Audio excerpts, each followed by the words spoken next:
I think you've obviously been through something similar last season, but how do you balance your desire to win with a roster that is maybe not geared to do that? Um, yeah, I mean, I'm always gonna have. I think y'all know me by now. I'm a very competitive person. I'm always gonna have a strong desire to win, no matter if our roster is good enough or not. That's just who I am as a person, you know. And that's also who I try to teach our guys to be, you know. So I'm never going to compromise that. I'm always going to be fighting, fighting and scrapping, you know, for the win. I think the one thing that I have learned is even when our roster isn't good enough to win, you got to find what a win is, you know. Sometimes that's just the development or finally getting a guy to see, you know, the game or see this play or see this action or just get better at it. And seeing our guys connect and seeing our guys guard and seeing our guys talk, like those become wins, you know, in these situations. So, yeah, I'm always going to be the same. I think we all know that. But I'm no different than anybody, you know. Jody, Joe, everybody wants to win, and everybody has a burning desire to win, you know. So I'm no different than any of us. Coach, do you feel like you've been placed in a pretty difficult position with one guaranteed year left on your deal and not much hope to really win this season? Well, I mean, I just think in our game, regardless, when I say our game, I'm saying the NBA. I don't think it matters what year you're in anymore. You know, you can be in the first year of your deal, you can be in the last year of your deal. It's all the same. You know, you got to go do a good job, and if not, you know, we see it all the time. You know, coaches get fired, don't even get to finish their first year. You know, so I don't think about that. I don't worry about that. What I'm really most proud of is I just feel I'm light years ahead of where I was when I took this microphone 3 years ago. You know, just in my development, it's been a lot. You know, it's been a lot that I've dealt with since I've been here, and every single one of those things just makes me better. You know, so I just feel so much different and so much more prepared. You know, as a head coach now, having gone through so much, so I'm really not. I'm not concerned with me being in the last year of my deal or what could happen or this. I'm not. I don't concern myself with those things at all. I just want to go do a good job, and I know that I'm going to do a good job. I'm really happy with where I'm at. I'm happy where my staff is at. I'm happy that our team is healthy. You know, and I know what we're up against. You know, being so young and so inexperienced. The hardest schedule in the league. I mean, I know what we up against. You know, so I'm not unrealistic. Joe's not unrealistic. Jody's not unrealistic. They're not asking me to go out here and find lightning in the bottle. You know, in the position that we're in, I just got to keep getting better. Last year, one of the primary goals, and the same thing this year, is to develop that backcourt, but the big three missed 100 games combined. What do you hope to see from that trio, Anthony, Scoot, and Shaden this year? Yeah, I'm just consistency really. You know, I want all three guys to just be consistent in terms of just playing. You know, you got to have them on the court. Um, I thought we missed a lot of opportunity last year for Shaden, obviously being hurt. I wanted to see if he was going to emerge and take that jump. Obviously, he wasn't able to be on the floor, so I'm hoping to get that. I'm hoping to see Ant out there more. I'm hoping for Scoot to be out there more. You know, because let's be honest, those guys are a big, huge part, maybe the biggest part of our future here with the organization. So we're going to need those guys to be out there on the floor to continue to take some steps to get better. So that we can't emphasize that enough. You know, it's just kind of getting them guys out there and making them understand, you know, our game. Chauncey, what went into some of the staffing changes that took place on your staff this summer, and kind of where do you think the staff is at now in terms of what some of their strengths are? Yeah, I'm really excited about the staff. I really am. First you start with Nate Bjorkgren, who was obviously a longtime guy in Toronto under Nick Nurse, and I hired him last year as a consultant, just because he's just so dang good, man. Just to be able to pick his brain, he come in and out of town and just help me with things. I can call him at 3 in the morning, asking him questions, and then fortunately I was able to hire him this year. So I'm really looking forward to having him on the staff. He pretty much can do everything. He's a wizard in my eyes. And then I hired Chris Fleming, who was basically the #1 assistant in Chicago, in charge of their offense, but more importantly, he's in charge of the development of Kobe White. And we see these young guards that we keep talking about that we have in Scoot and Shaden and Anthony. To me, is still a young guard in the league, and to have a guy like Chris to kind of see some of those guys through in their development is going to be important for us. And not only that, I mean, there were a lot of things that we were pretty bad at last year, honestly, and offense was one of them. So to have his mind offensively, to be able to help me, help our team, is going to be a big deal.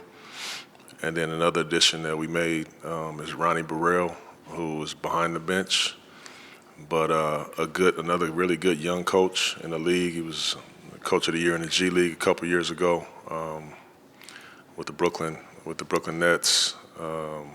So we're just really excited, about my staff. I feel really, really happy about the changes that we made and the people that we brought in. I feel very confident in our staff.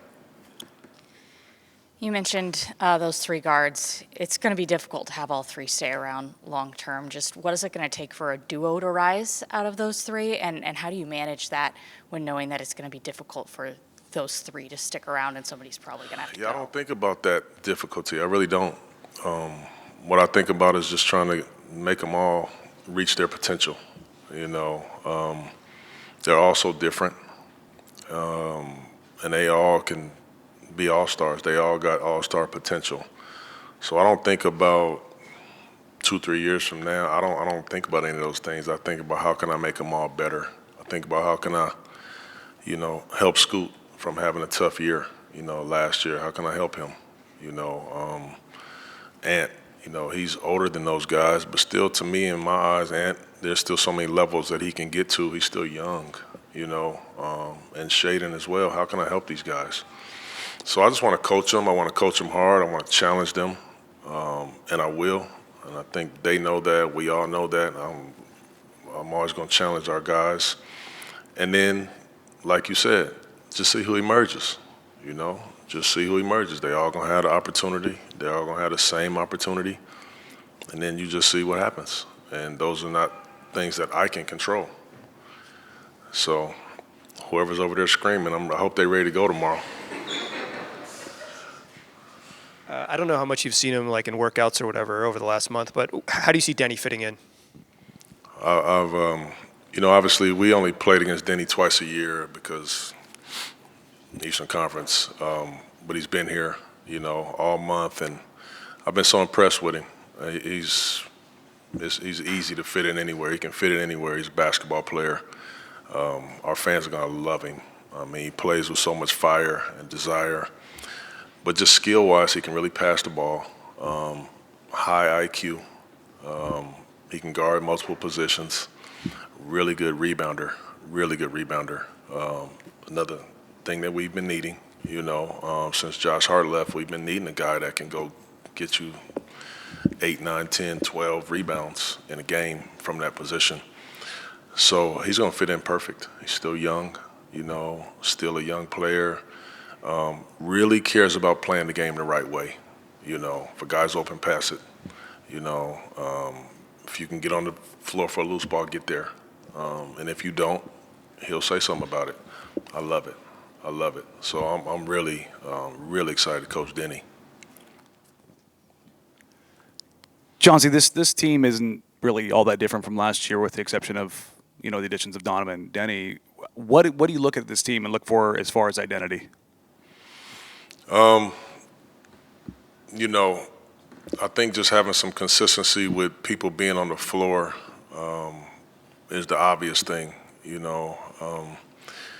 I just said in the press conference with you guys too many times before games saying, I don't know. I don't know who's playing. I don't know what's going So I'm really looking forward to not having to do that as much with you guys. But in terms of just identity and things, nothing really changes with me and what I believe in. I've been saying it for years. And I just want our guys to be connected. I want our guys to know each other. I want them to play for each other. We don't have that go get a bucket ISO guy every single time. So we can't afford to play that way. We got to play fast. We got to move the basketball. We got to help each other on defense. We got to do all the small things to even be competitive. And by the way, I love that. Even if we did have those type of guys, I want us to play that way. So nothing changes in terms of that. The one thing that I would say that I'm really, really excited about is that we just got so much competition throughout our roster in terms of competing for minutes and starting spots and rotation. Like we finally have that. So I'm really, really excited to start that process up tomorrow. Hi, Chauncey. You talk about competition, so I want to ask about the big man in the group. So you got DeAndre, and then you guys pick Donovan this year, and you get Robert Williams back from the bench. So you got 3 big men in the group. Will you ever consider put Donovan in a power forward position? Because he's talking about he can shoot threes and stuff in the training clip. Well, you missed a guy too, in Wap Reith, who obviously had a really good year for us last year. Had a great summer. He's been having a great spring. But, we do have the luxury of having some really good big men. And with DA and obviously Donovan and Rob and Wap, and there's going to be some times where I'll be trying things, and playing 2 bigs out there at times. I'm not sure if Donovan is the one that's going to play the 4. Probably not. But having 2 guys out there, there's some teams in the league that play 2 bigs. That's the beautiful thing about where we're at. We can try some things and see if it works and see if we can try to grow that way as we're trying to figure out what we're doing. So we have some guys that, they're going to deserve to be out there. They're going to deserve to play. So we'll that's why I get paid what I get paid. I got to figure that out. You tried last year to increase the pace, and it didn't always work. Is that a goal again this season to really ramp things up, become at least entertaining, even if you're not winning a lot of games? Yeah, that is the goal, Aaron. It is the goal to try to increase our pace. I thought we were in a pretty good pace to try to do it last year, and then Ant gets hurt in the first game. He missed for a while. I mean, we make the trade for Malcolm and DA 2 days before training camp, but we had been working the time before that on that pace, and then obviously, we got to just pick it up quick. And Malcolm's not going to play with a lot of pace. That's just not who he is. He's going to be very efficient, but he's not fast. So it was a little difficult to kind of keep it going in terms of that, and then just being hurt. You're playing with so many guys that just don't even know what we're trying to do. So we've been focusing on that this year. Already just with our pick up games and let them just hoop. The biggest thing I've just been telling them, just play fast, have fun, man. So I think you guys will see a little different, offensive. See us different a little offensively, and then defensively too. We're gonna pick up and pressure and kind of do what we've been doing.